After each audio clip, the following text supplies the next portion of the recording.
In this video, I will discuss B tree in database management system, जो कि multi level indexing का example है। Previous videos में हमने सिंगल लेवल इंडेक्सिंग पढ़ी, जो कि primary indexing, cluster indexing and secondary index, ये तीन इंडेक्स हमने सिंगल लेवल पढ़े थे। But this is multi level indexing, जो कि हम बी ट्री के थ्रू करते हैं।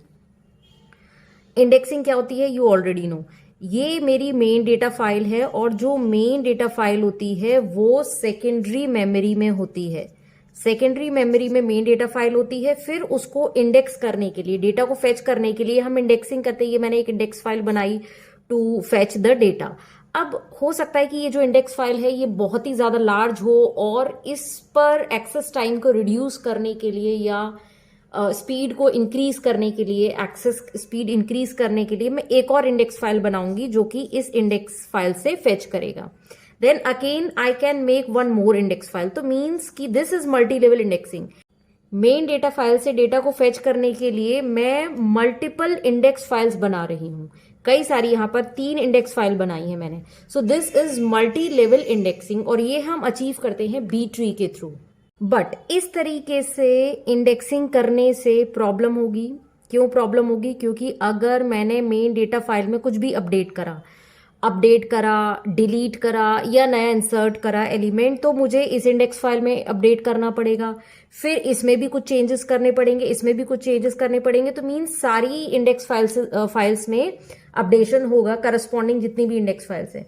तो this makes difficult, this is very difficult. Searching जो है वो डिफिकल्ट हो जाती है। तो इस तरीके की प्रॉब्लम को ओवरकम करने के लिए, रिमूव करने के लिए हम यूज करते हैं बैलेंस्ड ट्री, जो कि मल्टी लेवल इंडेक्सिंग है। जो दूसरे सर्च बैलेंसिंग ट्रीज हैं, जैसे कि एवीएल ट्री और रेड ब्लैक ट्री, आपने डेटा स्ट्रक्चर में पढ़ा होगा। ये जो search balancing, self balancing search trees हैं, ये अज्यूम किया जाता है कि इनका जो डेटा है वो मेन मेमोरी में स्टोर है। बट मेन मेमोरी में हम कितना डेटा स्टोर करेंगे? हर चीज मेन मेमोरी में स्टोर नहीं कर सकते हैं, तो सेकेंडरी मेमोरी में स्टोर किया जाता है। तो जब डेटा बहुत ज्यादा हो जाता है, जैसे डेटाबेस है, बड़ी बड़ी फाइल सिस्टम्स हैं, तो वो जो डेटा फाइल है पूरी की पूरी सेकेंडरी मेमोरी में स्टोर होती है। बट सेकेंडरी मेमोरी से डेटा को एक्सेस करने की जो कॉस्ट आती है वो बहुत ही ज्यादा होती है। हमारी कोशिश ये रहती है कि जो डिस्क एक्सेस हो रहा है उसको हम कम से कम कर सकें, मींस मिनिमाइज कर सकें डिस्क एक्सेस को, क्योंकि कॉस्ट जो है कंपैरेटिवली कम हो जाएगी एक्सेस करने की।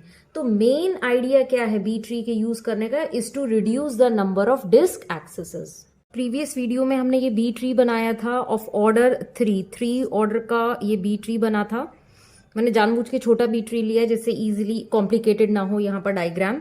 इसका इंसर्शन और प्रॉपर्टीज मैंने उस वीडियो में डिस्कस करी थी, आप वो वीडियो देख सकते हो ना। ये मेरा बी ट्री है और ये मेरी मेन डेटा फाइल है सेकेंडरी मेमोरी में।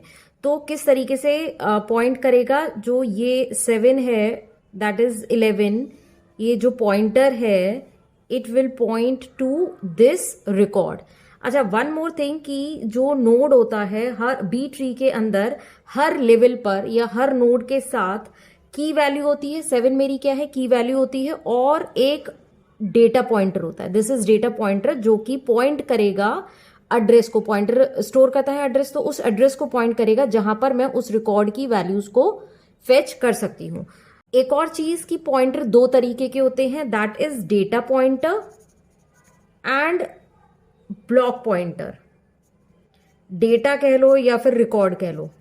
यहां पर ब्लॉक पॉइंटर भी हो सकते हैं, रिकॉर्ड पॉइंटर भी। यहां पर मैं अभी रिकॉर्ड पॉइंटर दिखा रही हूं। ब्लॉक पॉइंटर क्या होता है, ये आप मेरी डेंस और स्पार्स इंडेक्स की वीडियो अगर आपने देखी है तो वहां पर ब्लॉक्स मैंने बताए हैं। जब बहुत ज्यादा लार्ज अमाउंट ऑफ डेटा होता है तो जो इंडेक्स फाइल होती है वो ब्लॉक को पॉइंट करती है, पर्टिकुलर एक ब्लॉक को पॉइंट करती है। ठीक है, ब्लॉक्स को पॉइंट करती है और फिर उसके अंदर सर्चिंग होती है। तो वो स्पार्स और डेंस इंडेक्स में मैंने समझाया था। सो ये मेरा बी ट्री है और बी ट्री की जो वैल्यू होगी, की वैल्यू, वो उसके साथ जो पॉइंटर है वो पॉइंट करेगा मेन डेटा फाइल को। देन 7 का जो डेटा पॉइंटर है it will point two this record in the main data file. फिर आता है 2। यहां पर मैंने प्रॉपरली नहीं बनाया है, अदरवाइज जो नोड होगा वो इस तरीके से होगा। जैसे 2 लिखा है, फिर 2 के साथ एक पॉइंटर वैल्यू होगी, फिर इधर भी एक पॉइंटर वैल्यू हो सकती है 5, फिर एक और पॉइंटर वैल्यू। मैंने इतने ज़्यादा कॉम्प्लिकेटेड डायग्राम नहीं बनाया। तो 2 will point to this record, 5 will point to this record, 9 will and 37। तो इस तरीके से ये बी ट्री जो है वो फेच करते हैं हम मेन डेटा फाइल से। अब बी ट्री के क्या क्या फायदे हैं? बी ट्री को यूज करने से जो हमारा एक्सेस टाइम है वो रिड्यूस होता है। हमारा मेन पर्पस भी यही था कि हमारा एक्सेस टाइम कम से कम हो, क्योंकि जितने भी ज्यादा डिस्क एक्सेस होगा वो कॉस्ट हाई हो जाती है। तो we want to reduce that the disk access plus the time. B tree में हमारी कोशिश होती है कि हाइट कम से कम हो, क्योंकि जितनी कम हाइट होगी ट्री की उतना एक्सेस टाइम जो है वो कम लगेगा मेन डेटा फाइल को एक्सेस करने के लिए। क्योंकि बी ट्री इसलिए यूज कर रहे हैं क्योंकि ज्यादा से ज्यादा ब्रांचेस होती हैं, ब्रांच हम जो है इंक्रीज करते चले जाते हैं instead of increasing the height. तो ये हाइट जो है इसमें क्या है, बहुत सारी ब्रांचेस हो गई, और जितनी ज्यादा ब्रांचेस होंगी उतनी ज्यादा की वैल्यूज हम स्टोर कर सकते हैं एक लेवल पर। ये एक लेवल पर कई सारी की वैल्यूज आ गई, फिर अगर हम और ज्यादा इसकी हाइट इंक्रीज करेंगे तो नेक्स्ट लेवल पर और ज्यादा की वैल्यूज आ जाएंगी। तो इससे एक्सेस टाइम कम हो जाता है। ये अलग अलग लेवल्स हैं, that is why it is multi level indexing. This is level 0, then level 1, then level 2, then level 3 and so on. तो जो ये लेवल्स हैं this is denoting multi levels, और ये इंडेक्स कर रहे हैं, इंडेक्सिंग हो रही है। ये लेवल है, लेवल 0 है, दिस इज लेवल 1 और इंडेक्सिंग इज बीइंग डन। एक नोड के अंदर कई सारी की वैल्यूज आ सकती हैं। ये तो मेरा ऑर्डर 3 था तो 2 वैल्यूज यहां पर लिए हैं, लेकिन हो सकता है ऑर्डर 5 का अगर बी ट्री है तो 4 वैल्यूज। एक नोड के अंदर कितनी की वैल्यूज आ जाएंगी? 4 वैल्यूज आ जाएंगी। जो सर्च की वैल्यूज हैं नोड्स के अंदर, ट्री के अंदर, वो सॉर्टेड फॉर्म में है। लेस रूट से less values left sub tree denote करता है, greater values right sub tree में है, middle values middle sub tree में है। तो इससे हम डेटा को, रिकॉर्ड्स को क्विकली और इजीली फेच कर सकते हैं। बी ट्री की क्या क्या प्रॉपर्टीज होती हैं ये सारी मैं अपनी प्रीवियस वीडियो में डिस्कस कर चुकी हूँ, वहां पर आप इसकी प्रॉपर्टीज देख लीजिए कि इट ग्रोज अपवर्ड्स और लीफ नोड्स सेम लेवल पर होते हैं एंड सो ऑन। सारी प्रॉपर्टीज आप उस वीडियो में देख लेना।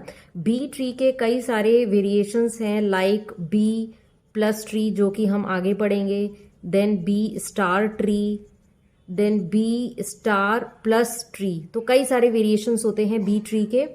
बी ट्री हम यूज करते हैं लार्ज डेटाबेसेस के लिए। जब हमारा डेटा सेकेंडरी मेमोरी में स्टोर होता है तो उसको एक्सेस करने के लिए, लार्ज डेटाबेसेस को एक्सेस करने के लिए बी ट्रीज आर यूज्ड। इससे टाइम कम लगता है एक्सेस करने के लिए, और जितने भी सर्वर्स हैं वो सारे के सारे बी ट्री अप्रोच यूज करते हैं to access the data. So in the next video we will study B plus tree.